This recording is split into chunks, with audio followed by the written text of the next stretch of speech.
இப்போ முதல்ல தேவையான பொருட்கள் என்னென்னு பார்த்துடலாம். ஒரு 1.5 கப்புக்கு நான் அவல் எடுத்துருக்கிறேன். இப்போ இந்த அவல் பார்த்தீங்கன்னா 1.5 கப் அப்படின்றது ஒரு 350 ml தண்ணி பிடிக்கிற கிளாஸ், ஒரு 350 360 ml தண்ணி பிடிக்கிற கிளாஸில் நீங்கள் அவல் எடுத்துக்கிட்டிங்கன்னா அதுதான் 1.5 கப்பு.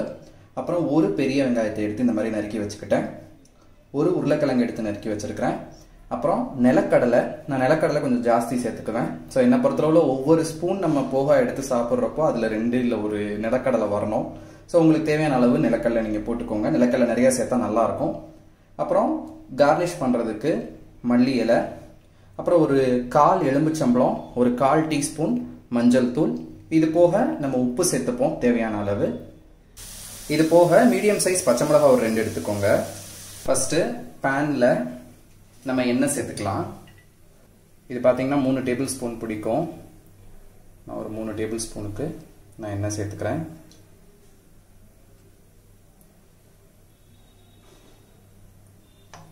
எண்ணெய் சேர்த்துக்கிட்டு ஃபஸ்ட்டு நம்ம எடுத்து வச்சிருந்த நிலக்கடலையை நம்ம வறுத்துடலாம்.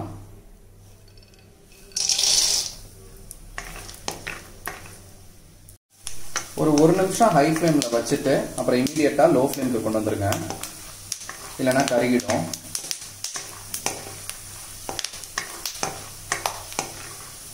நான் இப்போ சேர்த்துருக்கிறது நான் நல்லெண்ணெய் தான் சேர்த்துருக்கேன். நல்லெண்ணெய் இதுக்கு சேர்த்தா நல்லாயிருக்கும். உங்களுக்கு என்ன பிடிக்குமோ நீங்கள் அதை சேர்த்துக்கோங்க. அவள் கொஞ்சம் சாஃப்டாக நல்லா ஊறின மாதிரி இருக்கணும். ஸோ அதுக்கு நம்ம என்ன பண்ணணும் அப்படின்னு சொன்னால், லைட்டாக இதை தண்ணியில் ஒரு அலசிக்கிட்டிங்கன்னா போதுமானது. நிறைய பேர் தண்ணியை ஊற்றி ரொம்ப நேரம் ஊரெல்லாம் வச்சுடுவாங்க. ஸோ அந்த மாதிரி பண்ணாதீங்க. லைட்டாக தண்ணி ஊற்றி ஒரு அலசிட்டு கொஞ்சமாக தண்ணி இருக்கிற மாதிரி விட்டிங்கன்னா போதும். ஒரு 2 நிமிஷத்தில் அதை நல்லா தண்ணியை உறிஞ்சிக்கிறோம். ஸோ இப்போ இந்த மாதிரி நான் பண்ண போகிறேன். ஸோ இப்போ பார்த்தீங்கன்னா இப்போ நான் அலசி எடுத்துக்கிட்டேன். அதில் பார்த்தீங்கன்னா கொஞ்சோண்டு தான் தண்ணி இருக்குது பாருங்கள்.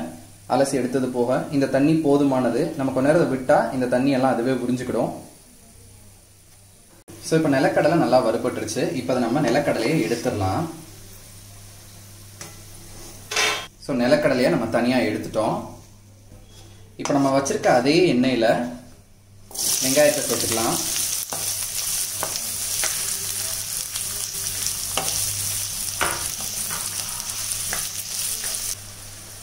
அப்படியே எடுத்து வச்சிருந்த பச்சை மிளகாயை பொடியாக நறுக்கியிருக்கிறேன். அந்த பச்சை மிளகாயையும் சேர்த்துக்க வேண்டியதான்.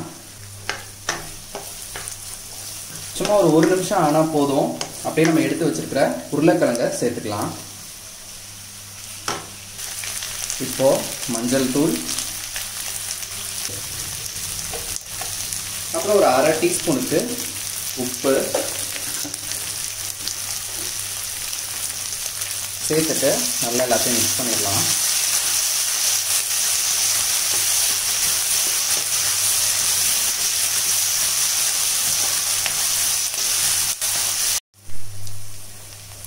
இப்போ ஒரு லிட்டு வச்சு மூடி ஒரு 2 நிமிஷத்துக்கு இதை விட்டுருங்க. நல்லா இது வேகட்டும். சிம்மில் வச்சு லிட்டு வச்சு மூடி வேக வைக்கணும், அது ரொம்ப முக்கியம். ஸோ இப்போ ஒரு 2 நிமிஷம் ஆயிடுச்சு. ஸோ உருளைக்கிழங்கு வெந்திருக்கான்னு பார்த்துக்கோங்க. ஸோ அப்படி வேகலைன்னா இன்னொரு 1 நிமிஷம் நீங்கள் வேக வச்சுக்கலாம்.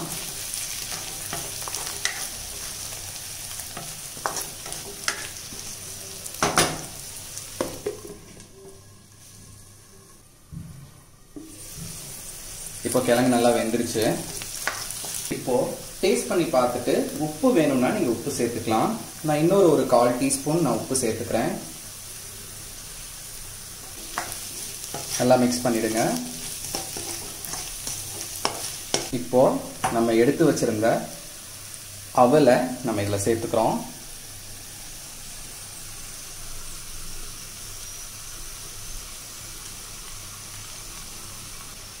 சேர்த்துட்டு இதை நல்லா மிக்ஸ் பண்ணிடுங்க.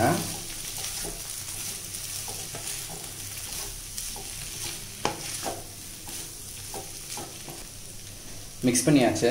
இப்போ ஸ்டவ்வை ஆஃப் பண்ணிட்டு நம்ம எடுத்து வச்சிருந்தோம் இல்லையா எலுமிச்சம்பழம், அதை பிழிஞ்சு விட்டுறலாம்.